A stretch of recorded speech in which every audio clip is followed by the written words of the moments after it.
আসসালামু আলাইকুম, সবাইকে নতুন বছরের শুভেচ্ছা। সম্মানিত ভিউয়ার্স, 2024 সাল আমাদের দুঃখে সুখে কেটে গেল, আমরা 25 সালে পা রেখেছি। আল্লাহ যেন আমাদের 2025 সাল ভালোভাবে কাটিয়ে দেয়, আমাদের সবার যেন সুন্দর জীবনের একটা ভবিষ্যৎ তৈরি হয়। তো সম্মানিত ভিউয়ার্স, কাজের কথায় আসি। সম্মানিত ভিউয়ার্স, আপনারা এটা কোন গাছের পাতা দেখতেছেন? এটা হচ্ছে আপেল গাছের পাতা, তবে এটা গাছ নয়, এটা এখনও সারা টপের মধ্যে আছে। সম্মানিত ভিউয়ার্স, আমাদের দেশে কিন্তু পরীক্ষিতভাবে 3টা জাতের আপেলের চাষ ভালোভাবেই হচ্ছে।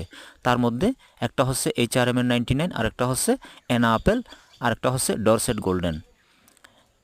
তো 3টার মধ্যে যদি আপনি কম্পেয়ার করেন তাহলে কিন্তু HRMN99 ভালো রেজাল্ট দিচ্ছে, তারপরে এনা, তারপরে ডরসেট গোল্ডেন। তা আপনাদের যদি মন চায় আপনারা ছাদ বাগানো হোক অথবা জমিনে বাড়ির আঙিনায় হোক আপনারা লাগিয়ে ট্রাই করতে পারেন।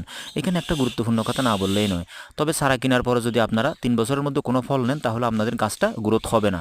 সেজন্য আপনারা ছোটো অবস্থায় কোনো লোভে পড়ে ফুল দেখে ফল নেবেন না, গাছের ভালো পরিচর্যা করেন, গাছকে গ্রোথ হতে দেন। সবাই ভালো থাকবেন।